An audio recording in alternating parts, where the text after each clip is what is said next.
Waalaikumsalam. Enggak, silakan duduk. Tadi kata Agus, Bapak panggil saya. Ada Eh, apa, Pak? nggak ada apa-apa sih sebenarnya, mah cuma mau ngobrol-ngobrol aja. Oh iya. Rio, apa kabar? Sehat? Alhamdulillah baik, Pak. Aduh, soalnya ya syukurlah kalau misalnya kamu sehat, alhamdulillah gitu. Soalnya tadi pas di jam pelajaran Bapak, kok sepertinya Bapak tidak melihat kamu dari awal sampai akhir pelajaran. Kemana itu? Itu Pak, tadi saya ada kumpulan OSIS sama anggota yang lain. Kumpulan OSIS. Kamu anggota OSIS? Iya, Wih, iya, Pak. mantep ya. Eh, tapi gini, Rio, maaf ya sebelumnya ya. Ini Bapak cuma sedikit mengkonfirmasi ke kamu gitu tuh. Bapak tidak mempermasalahkan kamu tidak hadir kalau misalnya ada semacam dispensasi kegiatan atau seperti itu, ya. Tapi tadi Bapak dapat laporan nih dari guru yang lain, katanya kamu seringkali tidak masuk ke jam pelajaran tertentu, terus alasannya seperti tadi, alasannya ada kegiatan lah, OSIS lah, atau apa gitu. Itu betul atau tidak? Iya, Pak. Jadi kadang saya suka bosan di kelas gitu, Pak. Jadi saya biasa cari alasan yang sama. Oh, jadi memang seperti itu. Gini, Bapak bukan berarti menyalahkan kamu ya, dan Bapak juga tidak berarti berburuk sangka sama kamu gitu tuh. Karena Bapak percaya kamu itu anak yang baik. Dan kalaupun misalnya sekarang ada permasalahan seperti tadi, eh, Bapak yakin kita bisa menyelesaikan ini semua. Mudah-mudahan ya. Jadi eh, apa ya? Istilahnya kamu memang bermaksud seperti itu atau tidak? Tidak. Enggak. Kenapa tadi alasannya? Alasannya Kamu tidak tidak masuk ke pembelajaran? suka bosan, Pak, di kelas. Bosen. Duh, Bapak juga yakin lah kamu punya alasan-alasan yang lain, mungkin ada alasan-alasan tertentu. Pasti kamu juga awalnya tidak bermaksud seperti itu kan ya? Iya, Pak.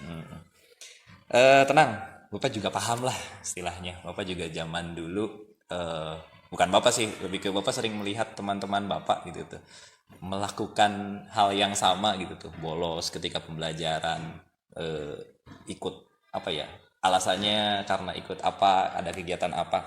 Tapi eh, dalam hati sanubari kamu suka tidak melakukan itu? Atau ada perasaan kamu enak gak sih ngelakuin itu? Sebenarnya enggak sih, Pak. Tidak Kadang ada. kadang mikir lagi suka ketinggalan pelajaran. Oh, benar-benar ya.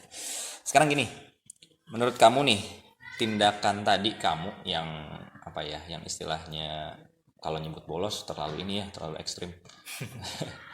Kamu sempat bolos mata pelajaran, itu bertentangan gak sih sama nilai-nilai yang ada, kemudian sama, utamanya sama aturan sekolah deh. Bertentangan sih, Pak. Kan seharusnya saya bisa mengikuti pelajaran di kelas juga dengan baik. Mm-mm. Dan tentu harus menghargai guru yang masuk juga ya, Pak. Nah, tuh kamu tahu sendiri gitu tuh. Nah, kira-kira nih, supaya tidak terulang lagi, kamu harus apa? Harus bisa betah di kelas mungkin, Pak. Betah di kelas. Supaya kan tadi kamu alasannya sempat alasan karena bosan, kira-kira gimana tuh? Apa? Gini deh. Apa ya? Supaya ini Bapak kasih saran sedikit lah, mungkin supaya tidak terulang lagi. Ya, Ya. itu kan kamu bisa meminimalisir supaya tidak bosan, kamu bisa persiapkan diri kamu gitu tuh. Sebelum memulai pembelajaran, terus buat diri kamu senyaman mungkin gitu ya. Jadi kamu tuh ketika mau pembelajaran tuh sudah siap gitu tuh. Jadi tidak ada lagi, mudah-mudahan tidak ada lagi apa ya, rasa bosan ketika kamu ada pembelajaran tuh. Siap. Oke ya Rio ya. Siap. Oke, kalau misalnya begitu, udah mungkin Bapak tidak terlalu banyak ngobrolnya. Bapak cuma mau memastikan itu saja. Kamu juga sekarang sudah paham apa yang harus kamu lakukan. Mudah-mudahan besok-besok tidak ada lagi kejadian seperti itu ya. Ya, Pak, siap. Dan kamu juga yakinkan di dalam diri kamu bahwa kamu niat untuk belajar di kelas dengan baik. Itu ya. Itu saja mungkin ya. Kamu sekarang kalau mau lanjut istirahat silahkan istirahat, atau kalau mau ke kelas boleh ke kelas. Terima kasih ya Pak. Assalamualaikum. Iya, waalaikumsalam. Terima kasih. Nur, tadi Bapak dapat laporan nih dari Agus. Katanya kamu habis bertengkar sama Egi. Iya Pak, habisnya kesel sih. Egi terus-terusan nyontek hasil kerja saya Pak. Bukan cuma PR, tugas juga suka dicontek. Oh gitu ya, wajar lah kalau kamu sampai marah, sampai kesel karena kelakuan Egi ya. Iya Pak. Jika Bapak ada di posisi kamu juga sepertinya mungkin Bapak juga bakal melakukan hal yang sama gitu tuh. Iya. Terus kamu tadi apa yang kamu lakukan sama Egi? Saya marah-marah Pak. Saya maki-maki Egi dan tanpa sadar saya menggebrak mejanya Pak. Sampai menggebrak meja? Waduh. Oh, pasti berbuat itu pasti ada alasannya lah, Bapak yakin. Apa? Kenapa? Iyalah Pak, masa saya diem aja? Saya kan sudah susah payah mengerjakan soal, tapi Egi hanya mencontek, tidak mau berusaha sendiri. Oh, oke, Bapak paham. Kamu pasti merasa marah karena udah rela pekerjaan kamu dicontek sama Egi ya. Tapi Bapak menghargai kamu. Menghargai kenapa? Karena kamu tidak berbuat sampai lebih jauh dari itu. Misal sampai main kasar, main fisik, sampai mukul atau apapun. Iya Pak. Tapi Nur gini, sekarang coba kita sama-sama pikirkan ya. Tindakan kamu, ini kita fokusnya ke yang tadi ya. Ke tindakan kamu yang tadi marah, bahkan sampai menggebrak meja itu, kira-kira sudah sesuai belum dengan keyakinan kelas kita? Tidak Pak. Tidak? Oke, coba kira-kira keyakinan kelas apa yang sudah dilanggar? Saling menghargai dan menghormati antar teman ya Pak. Saling menghargai dan menghormati antar teman. Betul. Nah, menurut kamu poin yang saling menghargai dan saling menghormati antar teman ini yang tertuang di keyakinan kelas kita itu penting atau tidak? Penting Pak. Penting. Nah, kalau menurut kamu itu penting, kira-kira tindakan yang seharusnya kamu lakukan kalau misalnya ada kejadian seperti tadi, bagaimana? Harus lebih sabar Pak. Lebih sabar, yakin ya? Harus lebih sabar ya? Iya. Kamu bersedia untuk memperbaiki masalah ini? Insya Allah bersedia Pak. Nah, kira-kira untuk memperbaiki masalah ini kamu harus bagaimana? Saya usahakan untuk lebih bersabar menahan amarah saya. Iya. Dan jika ada kejadian seperti tadi, saya lebih memilih untuk melaporkannya kepada guru mata pelajaran. Nah, begitu. Itu yang sudah tepat ya. Jadi kamu tidak, apa ya istilahnya, tidak langsung main hakim sendiri ya, dalam tanda kutip. Kamu harus lebih bersabar dan ada tindakan-tindakan lain yang sebenarnya lebih elegan yang bisa kamu lakukan. Ya, Ya, tetap Pak. semangat dan mungkin itu cukup ya. Kamu sekarang boleh kembali lagi ke kelas. Terima kasih ya. Ya, makasih Pak. Iya, sama-sama. Setelah mengikuti kegiatan tadi, saya dapat menyikapi ketika ada teman saya yang menyontek tugas kepada saya akan lebih sabar dan akan meyakinkan keyakinan-keyakinan yang ada di kelas. Kalau dari saya lebih bisa menghargai posisi saya sebagai siswa, menghargai mata pelajaran, menghargai guru, dan semoga kedepannya saya bisa mengikuti pembelajaran dengan baik.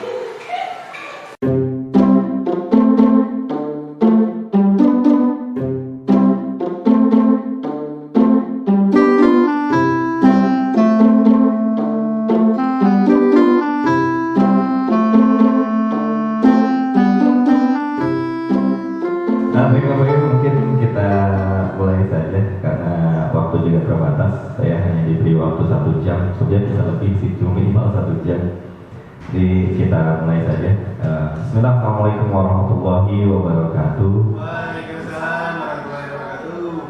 Alhamdulillahirabbil alamin wa bihi nasta'inu 'ala umuri dunya waddin wassalatu wassalamu ala asyrofil anbiya'i wal mursalin sayyidina Maulana Muhammadin wa ala alihi washabihi ajma'in, amma ba'du. Pertama dan yang paling utama, mari kita panjatkan puji serta syukur kita kepada Allah Subhanahu wa taala yang atas berkat rahmat dan karunia-Nya kita dapat berkumpul melaksanakan kegiatan. Dalam hal ini adalah diseminasi, judulnya diseminasi budaya positif. Tapi mungkin kita akan lebih ke grup sharing saja Bapak Ibu, karena bukan berarti saya di depan sini lebih tahu dari Bapak Ibu sekalian, tapi kita sama-sama belajar. Mudah-mudahan pertemuan kita pada kesempatan kali ini bisa menambah pengetahuan kita dalam berbagai hal nanti.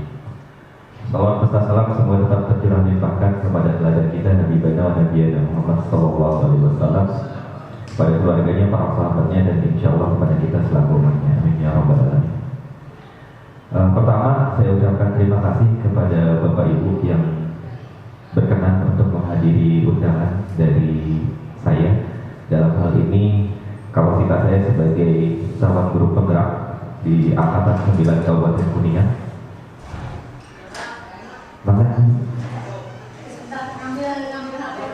Siap.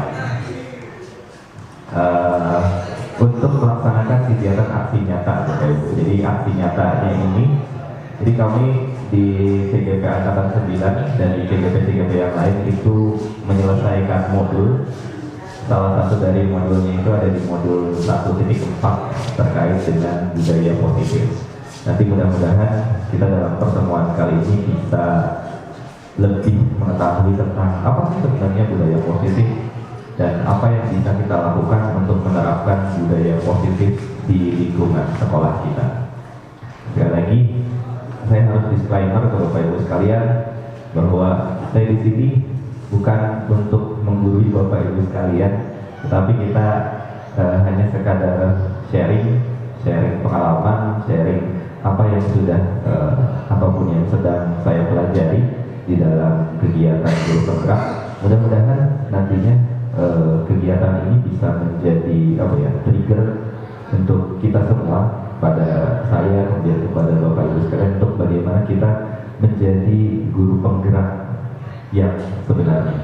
Jadi guru penggerak hanya tidak sebatas orang-orang yang melaksanakan kegiatan pendidikan, tetapi pada dasarnya guru penggerak adalah semua kita di sekolah itu adalah guru penggerak. Jadi jangan sampai kita beranggapan bahwa saya Padani atau Buati di sekolah karena kita melaksanakan pendidikan guru penggerak hanya kita yang guru penggerak. Tidak, Bapak Ibu, bahwa yang menjadi guru penggerak itu pada dasarnya adalah kita semua yang ada di sekolah. Karena kalau misalnya tidak ada salah satu di antara kita, maka sekolah ini tidak akan berjalan nantinya. Karena pada dasarnya semua di antara kita ini merupakan penggerak di dalam komunitasnya. Dalam hal ini adalah komunitas sekolah. Sekali lagi Bapak Ibu, izinkan saya untuk berbagi pengalaman, berbagi ilmu pengetahuan, dan berbagi segala hal yang saya ketahui dari kegiatan pendidikan guru penggerak yang dalam hal ini saya baru laksanakan sekitar 2 bulan terakhir.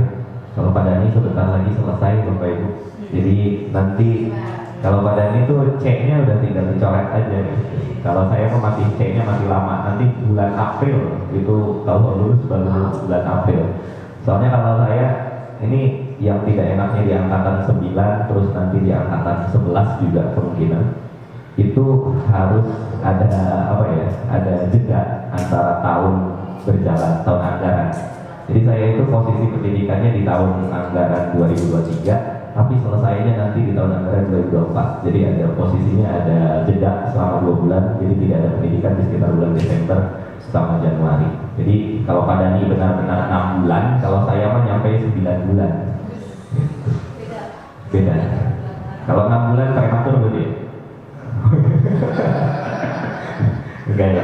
Jadi tetap semuanya sama Bapak Ibu. Jadi semuanya sama. Mudah-mudahan di antara Bapak Ibu juga nanti bisa ada yang juga mengikuti kegiatan guru penggerak, terutama nanti akan dilaksanakan di angkatan 11 ya, 11, 12. Kuningan itu kalau tidak salah diprioritaskan di angkatan 10, 11, 12, 13 kalau waktu itu sempat dibicarakan sama Pak Kabid GTK. Dan mudah-mudahan salah satunya adalah Bapak Ibu. Mudah-mudahan. Tapi jangan sampai kita ikut guru penggerak hanya karena bonusnya ya Bapak Ibu. Kan selama ini kita beranggapan bahwa guru penggerak tuh berarti setelah jadi guru penggerak pasti jadi kepala sekolah, pasti jadi pengawas. Itu hanya bonus. Jangan sampai kita beranggapan bahwa wah seperti itu gitu. Justru kalaupun misalnya memang pada akhirnya mereka yang menjadi guru penggerak kemudian menjadi kepala sekolah atau menjadi pengawas dan sejenisnya, itu adalah bonus Bapak Ibu. Jangan dijadikan tujuan utama. Tujuan utamanya kita melaksanakan kegiatan pendidikan guru penggerak adalah untuk kita meningkatkan kompetensi kita sebagai guru. Jadi mudah-mudahan selama ini pendidikan guru penggerak itu pendidikan yang paling lama durasinya, bisa sampai 6 bulan. Tapi saya yakin bahwa kita semua juga bisa melaksanakannya, insya Allah. Apalagi terutama saya merasa betul-betul terbantu karena sebelumnya sudah ada guru penggerak, ada Padani, ada Buati, itu yang membuat pendidikannya bisa lebih ringan. Nanti berarti kalau misalnya Bapak Ibu berkenan untuk mengikuti guru penggerak angkatan 11, 12 dan seterusnya, kita ini bisa lebih ringan lagi Bapak Ibu. Mudah-mudahan. Ya.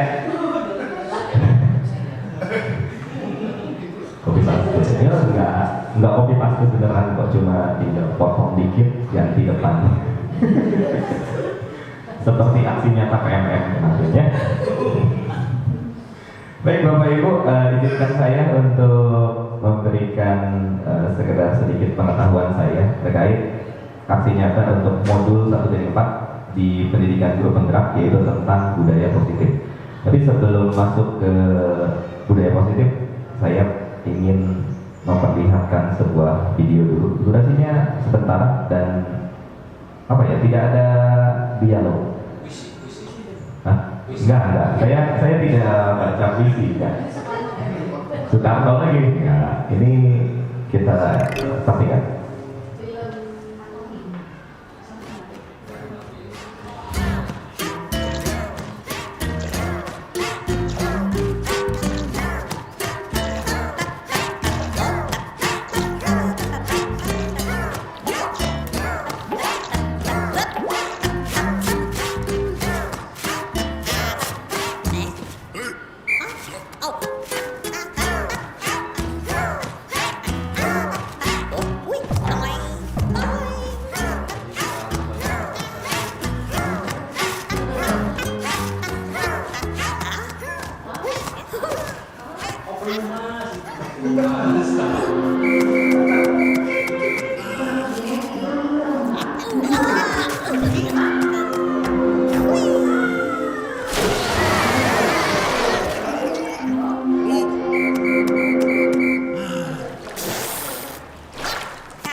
1. Sisanya berapa? Bapak Ibu, maaf saya izin sambil berdiri. Di antara Bapak Ibu kira-kira setelah melihat video itu apa yang Bapak Ibu pikirkan? Ada yang ingin mencoba untuk berbicara barangkali? Oh, masa CGP kalau berbicara? Apa tadi buatan? Oke, bismillahirrahmanirrahim. Kalau dari yang video tadi, pertamanya saya lihat ada itu kan semut pekerja ya. Ada satu semut yang tidak disiplin, Pak. Akhirnya dia membuat antriannya itu pekerjaannya jadi terhambat, gitu. Tapi mungkin karena dia tidak disiplin karena apa? Karena dia sukanya bersenang-senang gitu, kelihatannya memang terlalu ceria gitu. Jadi mungkin itu kayak sifat anak-anak gitu, terlalu ceria, terus selalu pingin melakukan sesuatu yang baru. Akhirnya kan ketemu ada dia bisa menggunakan supa gitu ya, jamur untuk membantu dia naik tanpa harus membuang tenaga yang lebih.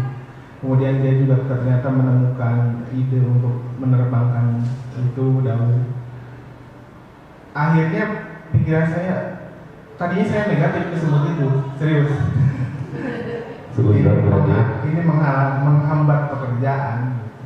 Tapi ternyata dengan dia selalu ingin tahu dan berinovasi, istilahnya ya, kreatif gitu. Akhirnya dia justru menjadi mempercepat pekerjaan untuk selesai. Itu aja sih Pak. Nuhun. Assalamualaikum. Ya, waalaikumsalam. Terima kasih Pak Dani atas bisa berikan kelas. Terima kasih Bapak Ibu. Barangkali ada Bapak Ibu yang lain mau mencoba untuk berbicara terkait dengan video kita barusan. 2 orang ya lah. Saya mau boleh lah. Ya, terima kasih Pak Nur. Saya menantikan episode yang kedua. Itu cuma ada 1 episode Pak. Pikiran saya sama juga seperti tadi Pak Dani. Ada 1 ekor semut yang berpikir beda, dan rekan-rekan yang lain awalnya kebingungan, tapi lama-lama melihat bahwa apa yang dilakukan sebenarnya bukan main-main, tapi ingin mencari cara baru. Dan tadi ada 1 semut yang gede abahnya, sepertinya melihat komandornya itu melihat perubahan yang dilakukan ternyata membuat pekerjaan lebih menyenangkan, lebih bagus, lebih cepat.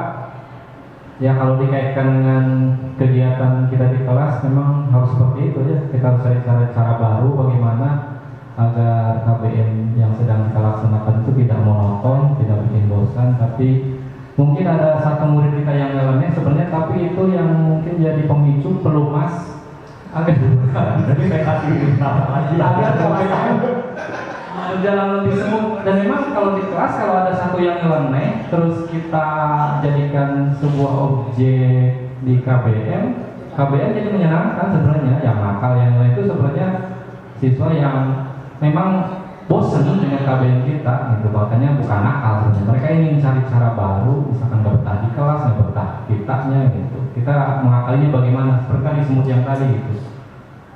Dan mandornya bijaksana, oh ini cara baru yang lebih bagus, didukung, dan akhirnya mungkin kalau ada episode 2 bukan dengan terbang, mungkin akan menurunkan alat biar kerja lebih cepat lagi. Berarti lebih pintar lagi ya daripada saya sebetulnya ya. Iya. Ya, terima kasih Pak Oto. Mungkin cukup ya Bapak Ibu dari pendapat dari Pak Oto kemudian dari Pak Dani terkait dengan video tadi. Sebenarnya apa sih yang ingin disampaikan dari video tersebut? Ini tuh berkaitan dengan peran sebagai seorang guru penggerak Bapak Ibu. Guru penggerak. Makanya ini saya gara-gara waktu kemarin pas sama Pak Ugin, sama Pak Kepala dan lain-lain, saya mengucapkan kata yang bahwa guru penggerak itu sebagai pelumas. Saya akhirnya punya kata yang lebih baik, bahwa pada dasarnya guru penggerak itu bukan mereka yang harus terus-terusan bergerak, tetapi mereka adalah yang menjadi katalis. Ini keren ya. Sayang Bu Mianya belum datang. Padahal katalis itu apa? Katalis itu ya tadi sebenarnya mirip-mirip dengan pelumas-pelumas juga, ya itu juga gitu. Jadi pada dasarnya guru penggerak adalah mereka yang akan membuat semua orang yang ada di dalam komunitasnya itu bergerak. Jadi bukan bukan yang bergerak sendirian saja, tetapi ketika guru penggerak bergerak, maka yang lain juga bisa ikut bergerak. Sama halnya seperti video tadi, walaupun ini tantangan ketika kita melakukan perubahan. Selama ini kita melakukan sesuatu sesuai dengan pakemnya gitu, seperti itu. Tapi ketika kita mencoba untuk mengubah sesuatu, kita merasa bahwa ini sudah tidak relevan lagi, kita mau ubah. Ternyata ada saja halangannya, ada saja orang yang mungkin ngapain sih gitu, ngapain sih, kan seperti itu. Dan itu mungkin yang akan menjadi tantangan kita tantangan kita untuk kalau kita mau melakukan perubahan. Tidak hanya sebatas sebagai seorang guru penggerak, tetapi sebagai guru pada umumnya, sebagai siswa pada umumnya, seperti tadi yang dikatakan Pak Wano pada ini. Kadang-kadang ketika ada tindakan nyeleneh dari seseorang tuh jadinya dianggap apa sih, aneh gitu. Padahal itu bisa menjadi salah satu solusi yang nantinya akan mempermudah pekerjaan atau menjadi hal yang baik ke depan. Gitu. Jadi saya secara pribadi, kemudian semua orang pasti mengharapkan, pasti ingin bisa menggerakkan semua orang. Itu adalah sebuah kenikmatan tersendiri ketika kita bisa mengajak orang lain. Kita bisa mengajak orang lain untuk bersama-sama melakukan perubahan. Baik Bapak Ibu, itu pengantarnya sedikit saja, tapi takutnya lama-lama lagi, jadi saya lanjutkan ke yang berikutnya. Saya akan membahas terkait dengan budaya positif, tapi kita akan bahas dulu tentang yang utamanya, terkait dengan pendidikan. Ki Hajar Dewantara sebagai Menteri Pendidikan Nasional pertama, Bapak Pendidikan kita, itu pernah mengatakan bahwa tujuan dari pendidikan itu adalah menuntut. Jadi menuntut dalam artian menuntut segala kodrat yang ada pada anak agar mereka dapat mencapai keselamatan dan kebahagiaan yang setinggi-tingginya baik sebagai manusia ataupun anggota masyarakat. Jadi pendidikan itu ternyata tujuannya luas ya. Tidak hanya sebatas kita ngomongin soal materi pembelajaran disampaikan kepada anak, tetapi jauh dari itu. Pendidikan itu tujuannya adalah untuk menuntut anak, menuntut agar anak itu mencapai pada kodratnya. Kodrat menurut Ki Hajar Dewantara, kalau misalnya Bapak Ibu waktu itu sempat mengikuti pemutaran film, itu kan ada ya di awal pemutaran film, di awal itu ada terkait dengan kodrat zaman dan kodrat alam. Apa sih sebenarnya kodrat alam? Kodrat alam itu adalah apa yang sudah dipunyai oleh anak. Ya, apa yang sudah dipunyai oleh anak itu namanya kodrat alam, Bapak Ibu. Jadi istilahnya sebagai bentuk bahwa potensi yang memang dari awal dimiliki oleh anak tersebut, itu namanya kodrat alam. Sementara kodrat zaman itu menyesuaikan dengan zaman. Kalau seperti sekarang kita ngomongin soal teknologi, maka yang dimaksud dengan kodrat zaman itu bagaimana kita mendidik siswa itu sesuai dengan kodrat zamannya. Jadi kalau misalnya anak lebih ke ngomongin soal teknologi, gimana caranya kita membuat pembelajaran yang memanfaatkan teknologi kan? Atau misalnya anak waktu kemarin sempat pada bilang soal game, gimana caranya kita membuat pembelajaran yang bisa nggak sih di setting seperti game? Anak-anak bisa memainkan game sampai berjam-jam. Kenapa anak-anak tidak bisa belajar berjam-jam seperti halnya ketika dia memainkan game? Itu kan menjadi pertanyaan buat kita sendiri sebenarnya. Begitu. Jadi tugas kita sebagai pendidik cukup besar, Bapak Ibu. Sangat besar lebih tepatnya, karena kita harus menuntut. Nah, yang namanya menuntut itu berarti harus dari awal sampai akhir, sampai mencapai tujuannya. Dan selama ini saya dulu berpikiran bahwa anak kita itu sebenarnya seperti seperti kertas kosong, seperti gelas yang belum terisi, kosong.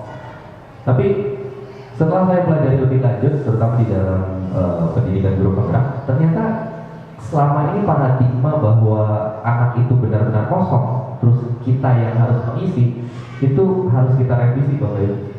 Kenapa? Karena pada dasarnya anak-anak itu sudah punya potensi yang ada di dalam dirinya. Dia tidak benar-benar kosong. Jadi kalau misalnya kita zaman dulu mungkin TK atau SD, kalau misalnya belajar menulis itu kan ada ya buku yang untuk menebalkan gitu. Nah, anak-anak kita itu seperti halnya buku yang digunakan untuk menebalkan itu. Jadi mereka sudah ada pola-polanya dari awal, sudah ada. Tujuan kita atau tugas kita sebagai guru pada dasarnya adalah bagaimana kita menebalkan pola-pola yang masih tipis itu supaya nantinya bisa terlihat. Karena itu adalah potensi dari anak-anak kita. Anak-anak kita punya potensi seperti itu. Jadi jangan sampai kita menganggap bahwa anak kita belum punya apa-apa, berarti saya sebagai guru harus memberikan segalanya, harus memberikan semuanya supaya kamu sesuai dengan apa yang kita inginkan. Padahal tidak. Siswa kita, peserta didik kita itu pada dasarnya sudah punya apa yang dinamakan potensi di dalam diri. Nah, ini yang ingin saya sampaikan terkait dengan yang namanya budaya positif. Apa sih budaya positif itu? Jadi budaya positif di sekolah itu adalah nilai atau kebiasaan di sekolah yang berpihak pada murid agar mereka dapat berkembang menjadi pribadi yang kritis, penuh hormat dan tanggung jawab sesuai dengan profil belajar Pancasila. Lagi-lagi poin utamanya ada di profil belajar Pancasila. Kenapa? Karena memang dari awal ini seperti yang halnya sudah dikemukakan oleh Menteri Pendidikan, Mendikbud selalu dikaitkan dengan profil belajar Pancasila, Bapak Ibu. Karena apa? Karena nilai di dalam bangsa Indonesia itu semuanya bersumber dari sini. Kita sudah sepakat bahwa Pancasila itu sebagai dasar hukum, sebagai falsafah hidup bangsa Indonesia. Maka selama ini kita dibuat untuk sadar sebenarnya ada apa sih di Pancasila itu? Ya, ada apa di Pancasila itu? Apakah selama ini kita tidak pernah tahu bahwa di dalam Pancasila itu ada nilai-nilai yang terkandung di dalamnya? Kita pasti tahu dan kita juga pasti pasti sudah melaksanakannya. Hanya saja kita belum sadar. Itu yang paling penting. Hanya saja kita belum sadar, Bapak Ibu, terkait dengan hal tersebut. Jadi budaya positif ini digunakan sebagai nilai atau kebiasaan di sekolah yang berpihak pada murid agar mereka dapat berkembang nantinya. Jadi bukan hanya kebiasaan-kebiasaan tertentu saja, tapi lebih cenderung ke kebiasaan positif. Ini tadi kita berbicara soal profil belajar Pancasila. Ini sebenarnya ada lagunya, tapi saya tidak berminat untuk menyanyi hari ini. Mbak Dani biasanya suka nyanyi, mau nyanyi dulu Mbak Dani? Oh, nggak usah. Ya, Bapak Ibu, profil belajar Pancasila ini yang digaung-gaungkan terutama ketika munculnya kurikulum Merdeka. Padahal sebenarnya Pancasila kan sudah dari dulu sudah ada di dalam di dalam masyarakat Indonesia. Bahkan jauh sebelum nama Pancasila itu ada. Gitu. Kita sudah menganut ketuhanan, sudah menganut kemanusiaan, persatuan dan seterusnya. Nah, di dalam Pancasila ini kita lebih khususkan ke profil belajar Pancasila. Ada 6, Bapak Ibu. Yang pertama adalah beriman, bertakwa kepada Tuhan Yang Maha Esa dan berakhlak mulia. Kemudian berkebinekaan global, bergotong royong, kreatif, bernalar kritis dan lagi. 6 poin profil belajar Pancasila ini yang diminta untuk coba ditonjolkan di dalam kurikulum Merdeka, dimunculkan di dalam kurikulum Merdeka melalui yang namanya P5, Proyek Penguatan Profil Belajar Pancasila. Dimunculkannya di situ. Bahkan tidak hanya dimunculkan dalam P5 saja, tetapi juga dimunculkan di dalam setiap pembelajaran yang kita laksanakan di kelas ataupun di luar kelas. Jadi itu harus ada semua yang tentang ini. Dan nanti akhirnya ketika si anak lulus, mudah-mudahan harapannya adalah mereka sudah mempunyai semua dimensi yang ada di dalam profil belajar Pancasila ini, ke-6-6-nya. Ya, Bapak Ibu, kita lanjutkan sambil sambil minum, sambil makan untuk memberikan kenyamanan pada kita. Karena kebutuhan dasar yang harus dipenuhi, Bapak Ibu, survival. Takutnya sur kan sih? Salatri. Loh, tidak membawa bekal kan bahaya ya.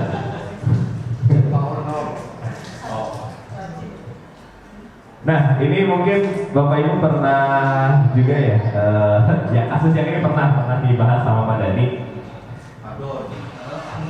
Oh ganti, saya tidak mau membawa nama saya, jadi saya pakai nama orang lain. Di sini studi kasus yang kedua Bapak Ibu, kenapa harus selalu matematika ya? Saya juga tidak tahu. Sepertinya memang matematika tuh cukup jadi apa ya, permasalahan. Yang pertama kasusnya adalah Egy. Ini kurang menguasai pelajaran matematika, sehingga pada saat pembelajaran berlangsung dia lebih banyak terdiam diri atau menggambar di buku pelajarannya. Pada saat guru matematikanya, Pak Dodi menanyakan pertanyaan Egy menjadi gugup dan tidak sengaja menjatuhkan tasnya dari kursi, serta tiba-tiba menjadi gagap, udah gugup, gagap lagi. Pada saat berupaya menjawab, seluruh kelas pun tertawa melihat perilaku Egy yang bicara tergagap. Pak Dodi membiarkan teman-teman Egy menertawakan Egy yang tergagap dan malu, dan malahan meminta Egy untuk maju ke depan dan berdiri di depan kelas sambil menunjuk hidungnya karena tidak bisa menjawab pertanyaan Pak Dodi. Dari kasus tersebut, kira-kira Bapak Ibu setuju tidak dengan tindakan Pak Dodi terhadap Egy? Ada yang setuju? Saya nggak ngajar matematika. Kayaknya saya harus tanyanya ke Pak Pak. Kalau zaman dulu boleh. Zaman dulu boleh. Belum ada media yang terlalu masif gitu ya. Jadi kalau dihukum ya nggak apa-apa ya. Bapak barangkali mau berpendapat Pak sebagai mantan guru matematika. Ayo Pak, semangat Pak. Jadi ya saya balikin lagi. Kalau pembelajaran zaman dulu, Orde Baru, boleh-boleh aja seperti itu. Supaya apa? Kan kita masih punya pendidikan warisan zaman Belanda. Kolonial ya Pak. Jadi kalau anak nggak bisa, kadang suruh maju, angkat kaki satu, terus baru diselesaikan yang lain. Sehingga ada apa ya, unsur jerah sehingga dia berusaha untuk besoknya itu bisa, walaupun sedikit memaksa. Tapi itu pembelajaran itu ada juga teori belajar yang memang harus dipaksa. Kalau dibiarkan sesuai dengan apa tadi kodrat alamnya, kodrat alam kita tidak mengarahkan, itu bisa jadi berkembangnya itu pengaruh lingkungan lebih dominan daripada yang ada pada di potensi dunia itu. Jadi kadang kalau saya dulu merasakan gini, anak itu ketika dipaksa itu ada yang akhirnya dia motivasinya tumbuh sehingga dia bisa. Tapi ada anak yang dibiarkan saja, tidak diperhatikan, bahkan suruh berkembang, suruh belajar, malah anak itu jadi cuek dan akhirnya juga tidak berkembang. Yang saya temukan zaman dulu seperti itu. Kalau sekarang saya pembelajarannya kan karena ada undang-undang kekerasan seperti itu, HAM, kita berubah untuk memberi pembelajaran. Artinya matematika itu tidak harus semuanya menjadi ahli matematika, tetapi kalian hanya bisa matematika standar. Bagi yang punya kemampuan matematika lebih, silakan dikembangkan. Saya siapkan waktu khusus karena itu adalah calon-calon yang akan mempelajari matematika yang lebih jauh. Tapi yang tidak bisa sama sekali ya minimal standar lah bisa. Jadi kita berikan kebebasan kepada anak-anak itu, tetapi ada standar yang harus dikuasai oleh anak itu, sehingga anak itu artinya tidak mempunyai beban seperti apa yang harus semuanya sama gitu. Jadi berbeda dalam satu kelas itu. Ya, kalau pengalaman saya seperti itu, sehingga kita sebetulnya di kurikulum Merdeka juga ada, artinya kita mengajar itu sesuai dengan kondisi yang ada. Kalau kita mengajarnya di siang hari yang sudah capek kan gitu. Bagaimana kita memotivasi anak untuk belajar? Kalau ujuk-ujuk langsung ke rumus matematika kayaknya anak udah ngantuk semua. Jadi awal kita berikan inilah mungkin ya refleksi yang kira-kira menyegarkan, kemudian menghilangkan penat pembelajar dari pagi sampai kita ketemu kita itu, jadi seolah-olah kita hilang itu yang tadi sudah menjadi capek gitu. Nah itu jadi bisalah dengan mungkin spontan kita tunjuk anak, coba kamu ceritakan apa gitu. Nah itu kan menjadi suara bantu atau gimana lah. Nah setelah itu beberapa menit kemudian baru saya hentikan, oke, cukup kita bersenang-senangnya, kita mulai pembelajaran. Jadi seperti itu yang saya lakukan, seperti itu biasanya Pak. Kalau pagi-pagi sudah ngantuk, kadang-kadang jam 10 sudah menghadapi matematika ngantuk. Tetapi saya tidak seperti itulah. Ya, kenapa kamu ini dari fisika habis kimia, kan ada pelajarannya yang berat.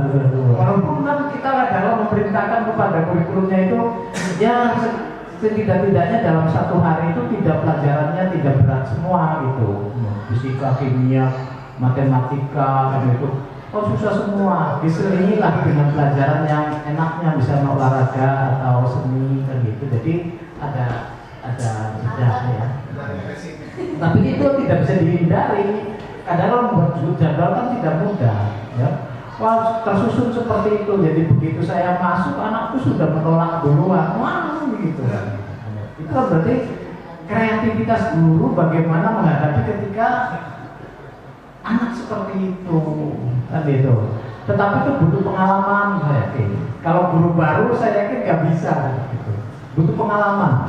Karena kita butuh juga tiba-tiba kan terbesit dari ini kita itu, pemikiran kita tuh, saya harus melakukan ini ya, gitu. Tapi kalau guru yang baru saya yakin kan pengalamannya belum terlalu banyak kan, itu kan kadang-kadang munculnya juga lama. Seperti itu. Nah makanya benar di PMM itu banyak contoh-contoh pembelajaran yang kan itu bisa kita lihat ya, ini begini ya, ini begini. Itu sebagai referensi kita ya. Itu aja Pak. Terima kasih Bapak bisa berikan kelas untuk pengalaman.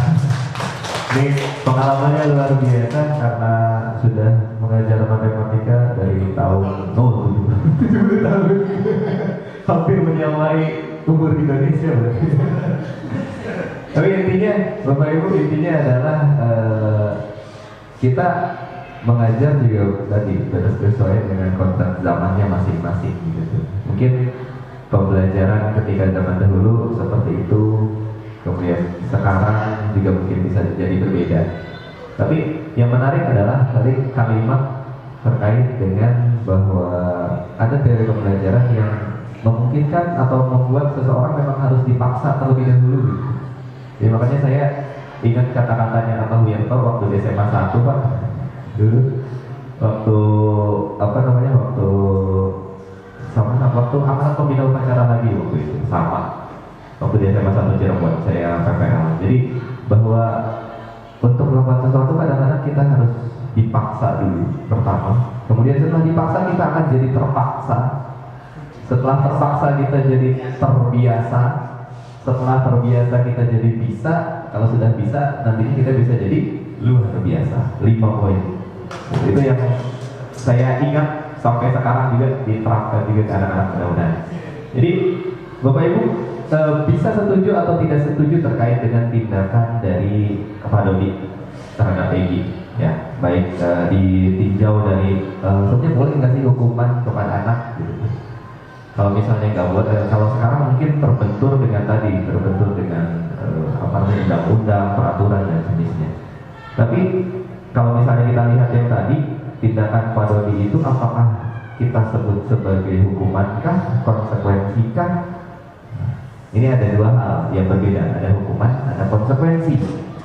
Apa sih yang membedakan antara hukuman, konsekuensi, dan nanti ada satu lagi yang namanya restitusi. Ada hukuman, ada konsekuensi, dan ada restitusi. Saya akan coba buka bagaimana kita membedakan antara hukuman, konsekuensi, dan restitusi.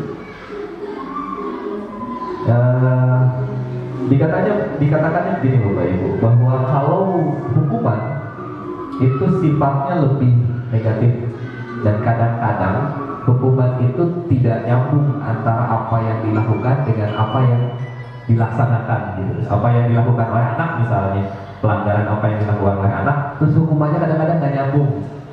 Misal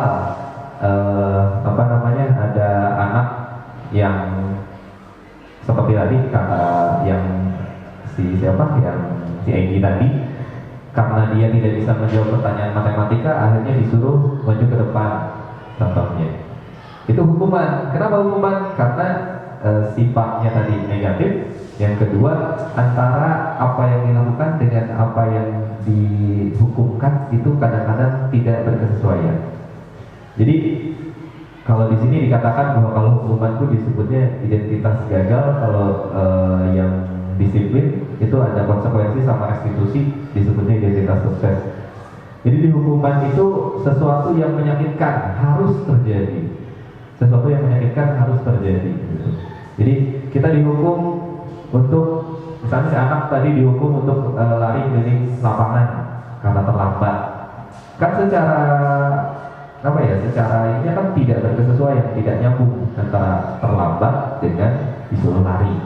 Kecuali beda cerita kalau misalnya dia terlambat pada saat mau jam pelajaran olahraga, itu bisa dijadikan sebagai konsekuensi nantinya. Karena mau tidak mau kan dia kalau mau pelajaran olahraga harus pemanasan dulu kan. Jadi lari itu bisa dikatakan sebagai konsekuensi nantinya. Sementara untuk konsekuensi itu sesuatu harus terjadi. Sementara kalau restitusi itu merupakan pilihan. Kemudian hukuman itu membuat seseorang tidak nyaman untuk jangka waktu yang panjang. Sementara untuk konsekuensi itu jangka waktunya lebih pendek. Dan sementara untuk restitusi itu tujuannya untuk menguatkan. Bedanya itu. Kemudian hukuman, korban mendapatkan keadilan, jadi seolah-olah kita kayak balas dendam kalau hukuman itu ibaratnya.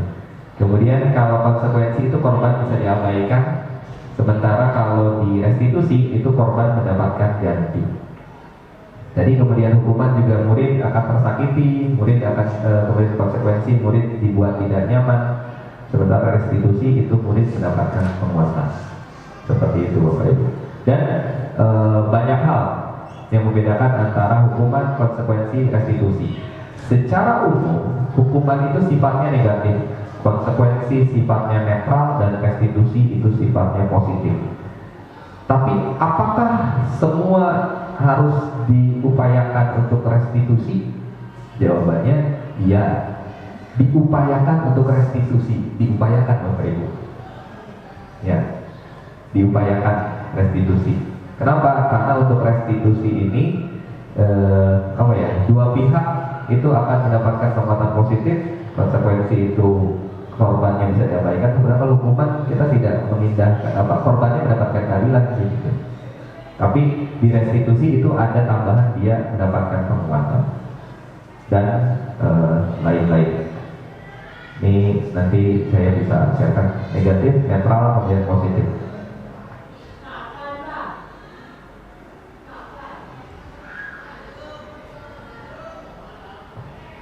Saya lanjutkan Bapak Ibu, karena waktu juga sudah jam 10, ternyata cukup lama saya berbicara. Kita lanjutkan ke posisi kontrol Bapak Ibu. Posisi kontrol, jadi sebagai guru, sebagai guru nih kita ketika memberikan hukuman, restitusi, kemudian konsekuensi, kita punya 5 posisi kontrol. Yang pertama adalah posisi penghukum, kedua adalah pembuat rasa bersalah, ketiga adalah teman, keempat pemantau, dan kelima manajer. Kalau yang negatif sifatnya itu ada di penghukum dan pembuat rasa bersalah. Ya, penghukum itu ya apa-apa solusinya dihukum, apa-apa solusinya dihukum. Kalau pembuat rasa bersalah itu ya kayak sebenarnya antara negatif sama positif ya kalau pembuat rasa bersalah itu. Jadi kita menganggap siswa itu seperti teman. Jadi karena kita merasa teman, jadi kadang-kadang kita bilang misal si siswa itu melakukan kesalahan, kita bilang ke siswanya, saya sebagai guru saya merasa kecewa. Nah jadi tujuannya apa? Tujuannya memang membuat si anak itu merasa bersalah gitu tuh. berarti guru saya sampai sebegitunya gitu sama saya. Kemudian kalau teman, nah teman itu cenderungnya dia lebih akrab gitu. Jadi kadang-kadang tidak ada batas antara siswa dengan guru. Pemantau, kemudian manajer. Nah, sekali lagi saya katakan, sebutkan bahwa secara teori yang paling baik itu jelas sebagai manajer secara teori. Tapi apakah semuanya memang harus dilakukan sebagai manajer dulu? Secara ideal, ya kita harus kita harus melaksanakannya sebagai manajer. Posisi kontrol kita sebagai guru itu idealnya sebagai manajer. Tetapi kalaupun tidak sebagai manajer, Bapak Ibu, kita upayakan untuk setidaknya tidak di dua ini, di penghukum ataupun di pembuat rasa bersalah. Kalau sebagai teman, sebagai pemantau masih oke, Pak. Gitu. Akan lebih baik lagi sebagai manajer. Kenapa manajer? Manajer itu pemantau sekaligus. Jadi kita tidak memberikan solusi secara langsung kepada siswa. Manajer itu ya menuntun, ya seperti halnya tadi tujuan pendidikan, menuntun si anak untuk menemukan solusi sendiri sesuai dengan keyakinan yang ada pada diri. Nah, ini pernyataan-pernyataannya. Kalau posisi kontrol yang membuat rasa bersalah, ada kalimatnya, saya kecewa sekali dengan kamu. Kemudian kalau penghukum, kamu tidak pernah benar melakukannya. Teman, ayolah, lakukan demi ibu bapak. Kayak ya akrab lah gitu. Kemudian kalau pemantau, bagaimana? Apa kamu mau mendapatkan stiker bintang hari ini? Oh, ini biasanya untuk penghargaannya. Kemudian sebagai manajer, bagaimana kamu bisa menyelesaikan masalah ini? Jadi kita sebagai guru itu tidak langsung memberikan solusi. Kalau pemantau kan memberikan solusi secara langsung. Kalau manajer itu seolah-olah kita tidak memberikan solusi dan seolah-olah anak menemukan solusinya sendiri. Ya, ini juga sebagai penghukum kamu selalu yang paling akhir. Nah, ini saya akan coba salah satu posisi kontrol saja, Bapak Ibu. Kita akan coba.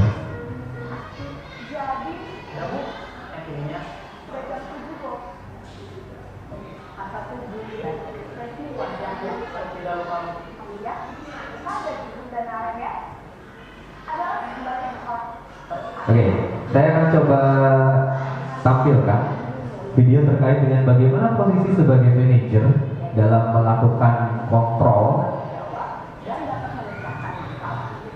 Tujuan dari posisi ini adalah agar murid dapat berefleksi atas tindakannya.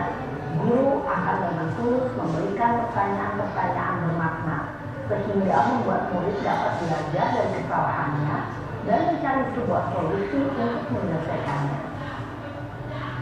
Ibu dan bapak guru hebat, setelah mengamati adegan kelima posisi kontrol tadi, kira-kira posisi mana yang paling ideal?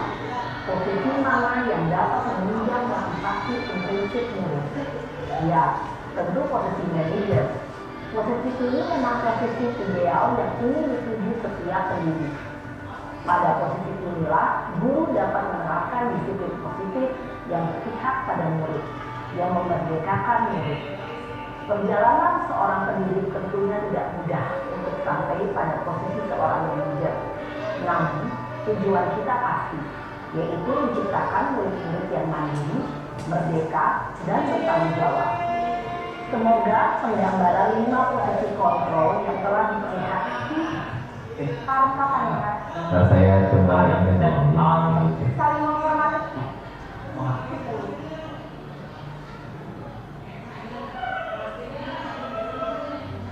Oke, ini contoh untuk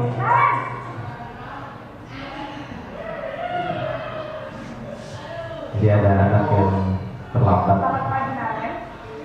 Maaf Bu, saya terlambat. Iya, sekolah masuknya jam 7, sekarang sudah jam 7.20. Jadi sekarang bagaimana ini, Naren? Maaf Bu, saya lupa cara saya semalam. Baiklah, menurut kamu, keyakinan sekolah yang mana yang perlu kamu tingkatkan? Repot ya. Kalau kita harus jadi manajer repot ya. Orang lain kita Bu. Setuju. Jadi, apakah Naren meyakini prinsip saling menghormati tersebut? Iya Bu, saya meyakininya. Apakah Naren bersedia memperbaiki masalah keterlambatan ini? Bersedia Bu. Bagaimana kamu akan perbaiki masalah keterlambatan ini? Saya akan coba untuk tidak lupa menyetel alarm saya, Bu.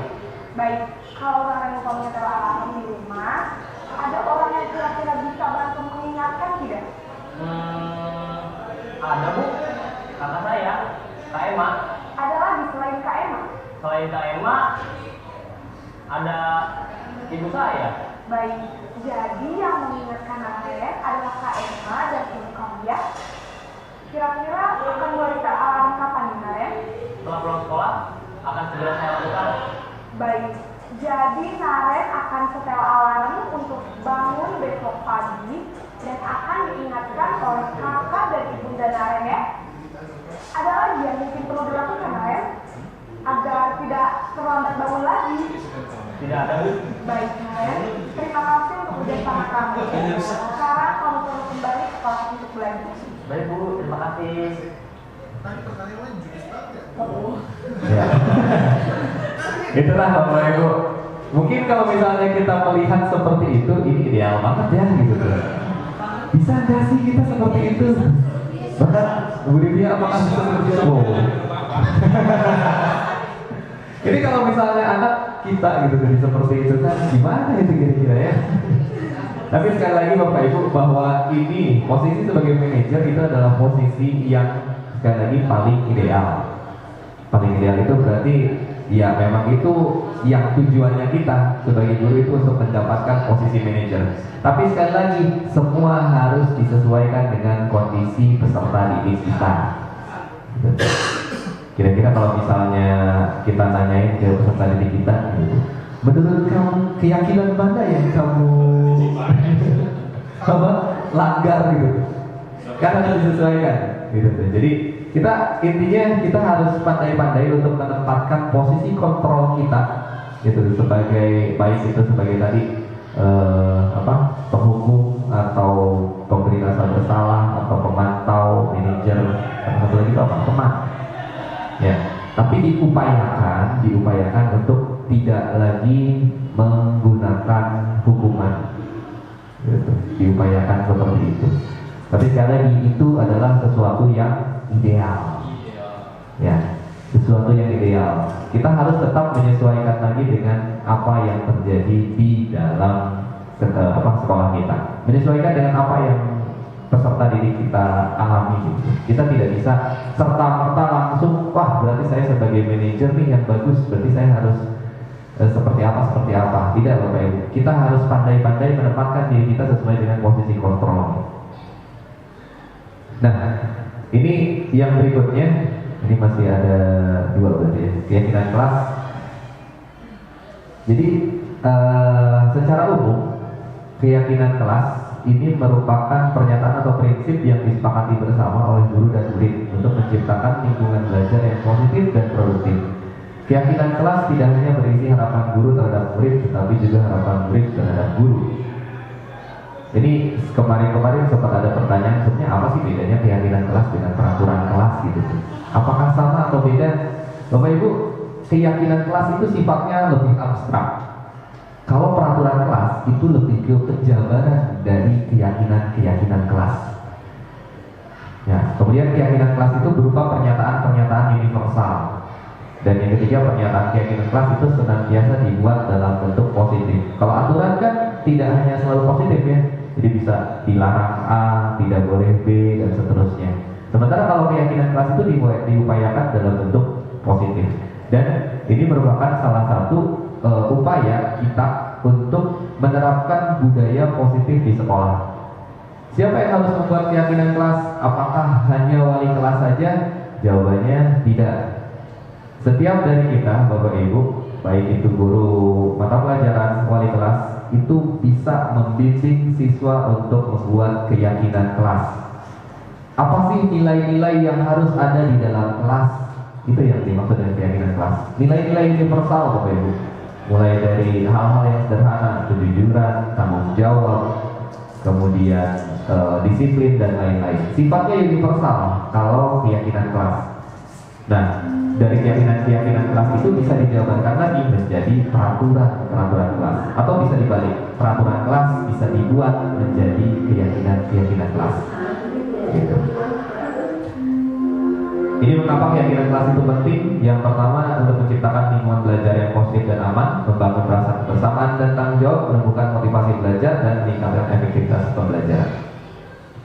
Ini kemarin saya sempat buat keyakinan kelas ini di kelas IPS. Jadi sifatnya memang yang dituliskan di dalam keyakinan kelas itu umum ya Bapak Ibu. Jadi bukan seperti aturan-aturan di dalam kelas, itu berbeda lagi. Beda lagi juga dengan kesepakatan pembelajaran, itu berbeda lagi. Kalau keyakinan kelas itu sifatnya universal, nanti anak-anak diminta untuk mengelompokkan apa sih peraturan-peraturan yang di dalam kelas, dikelompokkan ke dalam keyakinan kelas. Keyakinan kelas itu tidak perlu banyak-banyak, sedikit saja, supaya anak-anak lebih bisa mengontrolnya. Misal, yang pertama, mengutamakan kedisiplinan, bertanggung jawab terhadap tugas dan kewajiban, saling menghormati dan menghargai, berlaku sopan santun, saling tolong-menolong. Itu keyakinan kelas. Aturannya seperti apa? Misal, di mengutamakan kedisiplinan, aturannya jangan masuk kelas tepat waktu, misalnya.